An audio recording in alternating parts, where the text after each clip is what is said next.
According to the Yearbook of International Organizations, the number of international NGOs was reported to have increased from 6,000 in 1990 to more than 50,000 in 2006. Civil society organizations, CSOs, exist in many countries throughout the world. In this clip, we explore what some CSOs do in 3 different contexts: Egypt, Lebanon, and Cyprus. Nelly Korber introduces us to the topic through analysing the strengths and weaknesses of civil society in Egypt. Well, civil society in Egypt, unlike maybe other countries in the region, actually has quite a long history. But I think it's worth maybe not defining it, but categorizing a little bit the content of civil society. You really have your typical community organizer who work at the grassroots and are really just looking at alleviating poverty or social issues. Then you have your organizations who are looking at influencing policies, or movements who are looking at influencing policies and have maybe more of a political agenda. And then you have all the kind of citizens, active citizens, who are not organized or not part of an organization but still feel like they want to recycle more or whatever. So when we look at civil society in a transition, I think something that we tend to forget, thinking about this dichotomy here, something we tend to forget is that it takes 2 to tango. So we look a lot at how the state needs to do reforms, which is absolutely correct. The state needs to engage civil society and needs to learn how to do so in a new way, not in kind of a cosmetic participatory process. But civil society also needs to look at how to re-engage with the state. And so in Egypt, that was a major challenge.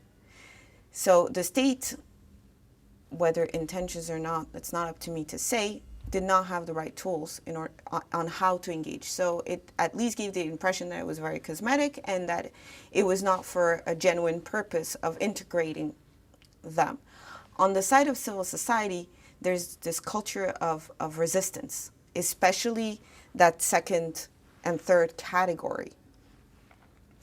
There is a feeling that anyways the state is going to be cosmetic, and so there is no need for me to sit at this table, or I know best. And so this kind of I know best from both sides did not allow for the proper kind of communication to happen. Civil society can also be seen as a process of movements created through a different kind of momentum. Ayman Mana explains this in the context of Lebanon. The moment we talk about movement, there is another word that comes to my mind, which is momentum. Mm-hmm. We reach what we can define as a social movement once there is momentum for various demands of change and for various civic groups that have been advocating and working for a while to create awareness, to attract more participants in their action, and when they turn this participation into practical moves, practical demands. Now, it's not enough to reach a social movement unless civic groups connect the topics and values they work on with other civic groups, probably working on other files and other topics, but where there is a common base that defines them. And this is probably one of our weaknesses right now in Lebanon. There are strong demands, as I mentioned, for example, related to socioeconomic rights. There are also strong demands going for a more secular way of dealing with personal status, creating, for example, a personal status law that is civil, where rather than having to get married only in church or in the mosque, having 18 different laws related to how we get married, inheritance, and all these things. And probably Cyprus will not be happy because most Lebanese people who want to have a civil marriage just go to Cyprus. There is a strong support or an advocacy movement around this element. There are other things related to electoral reform where the Lebanese electoral system can be changed towards a more open, transparent way where citizens can actually choose their representative rather than people who are just members of sect. Same thing for movements related to violence against women, and have better laws that protect women against violence, provide women with the right to give their nationality to their kids. And finally, the kind of work we do related to freedom of expression. So far, we feel that we're quite segmented Each organization, each group is working on their own turf only. The social movement will be born when we manage to combine all these different actions, combine our forces, because it's only through such a combination that we will be able to face a very strong obstacle, which is the Lebanese sectarian system that has been in place for about 100 years now. Civil society also has a significant role to play in fighting corruption. Hubert Faustmann explains this in the context of Cyprus.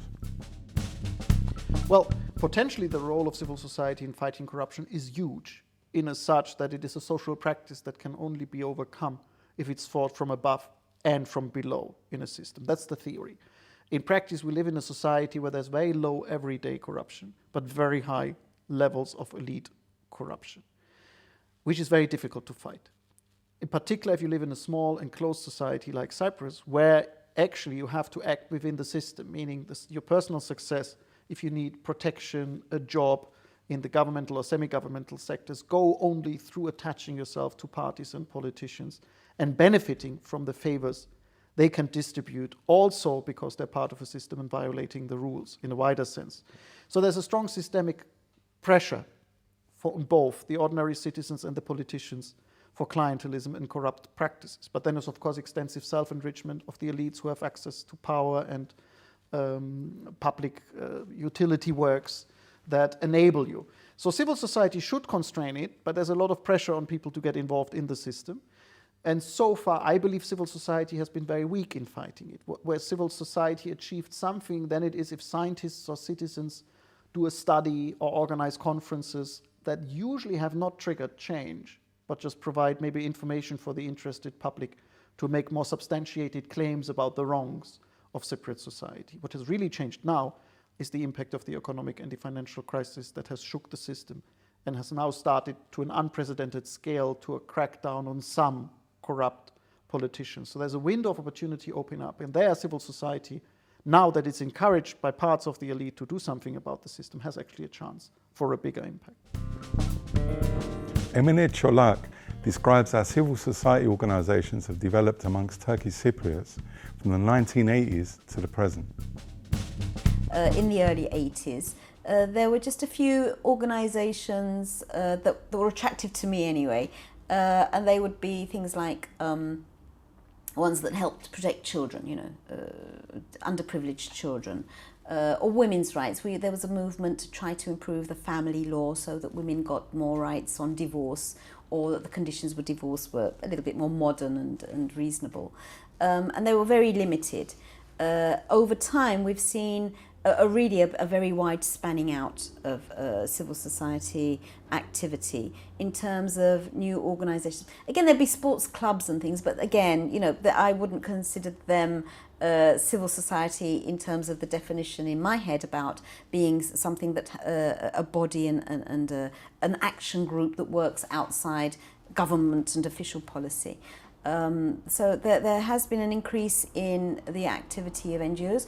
In North Cyprus, professional bodies and trade unions also have been active, and a form of, maybe by some definitions, not civil society or NGOs as such, but in another way, in terms of that definition of being able to operate outside the definitions of government and official policy. Trade unions in the north have been very, very active and a great pioneer, actually, to speaking out, to having a strong opposition, to being active activists in terms of protests and strikes and so on certain issues. But at the same time, other groups forming. Another factor is the impact of this Europeanization, which is sort of very indirect and very sui generis to the Turkish Cypriots because of the political background. But it's there. And if the European Union opens up a call for projects of NGOs that they will finance, whereby NGOs can fulfill specific tasks and have professional people doing it with aims and goals and achievements, that has been a big catalyst also. So it's been chicken and egg. That call for proposals has encouraged NGOs to get their act together, get organised, recruit people who have the ability, the language ability, maybe the young and educated in a way that's familiar with project writing and so on. So it's brought in a whole vitality and dynamism to the way that civil society organisations are operating, that they now have to sit in and think in European terms in formulating a project, a contract, and implementing it. Finally, civil society in the region needs to be grounded in specific realities. Fateh Azam explains this in the context of Arab countries. One of the complaints we often had about, for example, international philanthropic support in the region, the funding of democracy activities and civil society activities and all of that, was that you're coming and you're saying, we are going to do our focus this year on women's rights. Next year we will focus on children's rights, and we have money available for that. And the following year we'll focus on democratization. During the Bush years, almost anywhere in the region, if you just threw in the word democracy anywhere in your proposal, we're almost sure to get funding, just because you threw in the word democracy. So. Right. And these are all ready-made ideas that are coming from the outside. Instead of listening to what people are saying on the ground. If my agenda on the ground is talking about farmers' rights, is talking about labor rights, is talking about the right to participate in public, is talking about, we used to accuse the international community of completely abandoning what we called at the time the Arab Democrats, in favor of supporting the autocrats and the dictators because of the fear that those dictators create, and saying, if you don't support us, you'll get the Islamists. And by neglecting to support the Arab Democrats for 25, 30 years or more, that became a self-fulfilling prophecy. Yeah. I mean, a very good case in point is Syria. In the first, couple of years of the war in Syria, that's since March 2011, the Syrian regime did not hit any Islamist bases, any ISIL or Jabhat al-Nusra bases.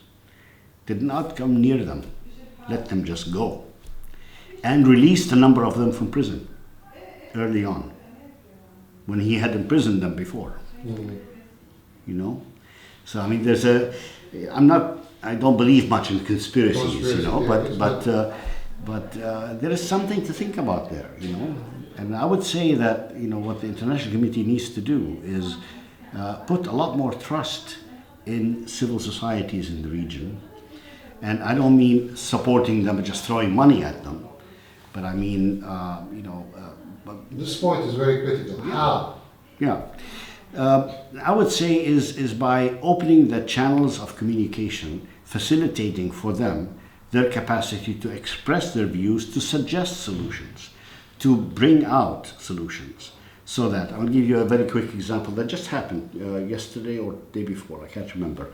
About 30 to 35 Yemeni organizations put out a call for an end to the fighting in Yemen.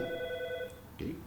So, take that and expand on it, support it, build it somehow.